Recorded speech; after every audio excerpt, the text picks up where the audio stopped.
Hello दोस्तों, अद्भुत कहानी संग्रह में आपका स्वागत है। आज की हमारी कहानी है आईना। पता नहीं कैसी बहू मिली है, सारा दिन धीरे धीरे काम करती रहती है। एक काम करने में 6 घंटे लगाती है। मेरी बेटियों को देखो कितने जल्दी काम करती हैं। सुषमा जी अपनी बहू नीति पर चिल्ला रही थीं और नीति चुपचाप बिना कुछ बोले अपना काम करने में व्यस्त थी। उसे देखकर लग रहा था जैसे उसने कुछ सुना ही नहीं। सुषमा जी की पहली 2 बेटी और तीसरे नंबर पर एक बेटा दीपक है। तीनों बच्चों की शादी हो चुकी है। दोनों बेटियां ससुराल में कम, मायके में ज़्यादा नजर आती हैं और बहू नीति अपनी ससुराल में अभी भी बेगानी सी बनकर ही रहती है, क्योंकि सुषमा जी अपनी बेटियों के आगे बहू को कुछ समझती ही नहीं है। वो बस अपनी बेटियों की तारीफ करती रहती हैं। दोनों बेटियों के बार बार मायके आने से घर का काम भी बढ़ा रहता है और सुषमा जी के भाव भी बढ़े रहते हैं। नीति ये सोचकर सब कुछ चुपचाप सुनती रहती कि कभी ना कभी तो दीदी लोग अपनी ससुराल में रुकेंगी और मम्मी जी को उसकी अहमियत पता चलेगी, पर ऐसा कुछ हो नहीं रहा था। जब भी कोई ननद अपनी ससुराल जाती तो अपनी सास द्वारा सताए जाने का बहाना बनाकर 1 महीने में ही वापस आ जाती। छोटी ननद जब प्रेग्नेंट हुई तो ये बहाना करके मायके में ही बनी रही कि मुझे ससुराल में ऊपर वाला कमरा दिया गया है तो बार बार चढ़ने उतरने में दिक्कत होती है और मुझे पूरे घर का काम भी करना पड़ता है, इसलिए मैं यहीं रहूँगी अपनी माँ के पास। और माँ ने भी ये बोलकर बड़े प्यार से उसे रख लिया कि माँ के होते हुए मेरी बेटी इतना कष्ट क्यों उठाए, मैं करूँगी अपनी बेटी की सेवा। पर असल में माँ ने तो सिर्फ डायलॉग मारा था। पानी से लेकर जूस तक की सेवा करनी तो नीति को पड़ती थी, लेकिन ऐसा भी कब तक चलता। आखिर चुप रहकर काम करती नीति के अंदर भी अपनी सास और नंदों के गलत व्यवहार ने एक चिंगारी सुलगा दी थी। एक दिन नीति ने बड़े प्यार से सभी के लिए छोले बनाए। उसने खुद चखकर देखे, सारे मसाले एकदम सही थे, जैसा सभी घर वाले खाते थे। तभी बड़ी नंद ने आकर चखे और नमक कम है, भाभी थोड़ा नमक और डाल दीजिए, बोलकर चली गई। पर नीति चख चुकी थी तो उसने नहीं डाला। तभी छोटी ननद आकर बोली, भाभी इसमें मिर्ची कम है, थोड़ी और डाल दीजिए।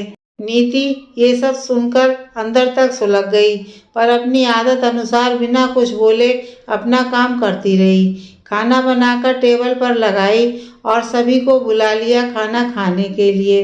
बड़ी नंद ने पहला निवाला मुंह में डाला और गंदा सा मुंह बनाकर वैसे ही निवाला बाहर निकालकर दांत पर दांत रख मिसमिसा के बोली, भाभी मैंने थोड़ा नमक डालने को बोला था, इतना नहीं कि खाते ना बने। आपने तो लगता है गुस्से में पूरा डब्बा ही उड़ेल दिया। तभी सुषमा जी भी गुस्से में बोली, 3 साल हो गए शादी को, अभी तक खाना बनाना नहीं सीख पाई। माँ के यहाँ से तो कुछ सीख कर नहीं आई थी, अभी यहाँ पर मेरी बेटियाँ सिखा रही हैं तो सीख नहीं पा रही। मेरी बेटियों को देखो सब कुछ आता है, कोई किसी काम में कमी नहीं निकाल सकता। खाना तो इतना अच्छा बनाती हैं कि उंगलियां चाटते रह जाते हैं सभी लोग। अब नीति की सहन शक्ति ने जवाब दे दिया तो वो भी गुस्से में बोली, जब आपकी बेटियां इतनी कमेसुर हैं तो काम के डर से ससुराल छोड़कर यहाँ क्यों पड़ी रहती हैं। जैसी इनकी सास इन्हें परेशान करती है वैसे ही आप भी मुझे करती हो।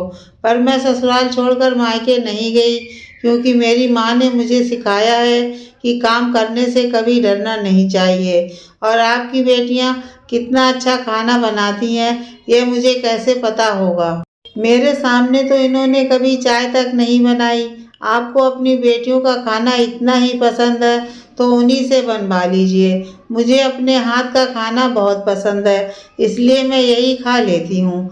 और अपनी थाली लगाने लगी।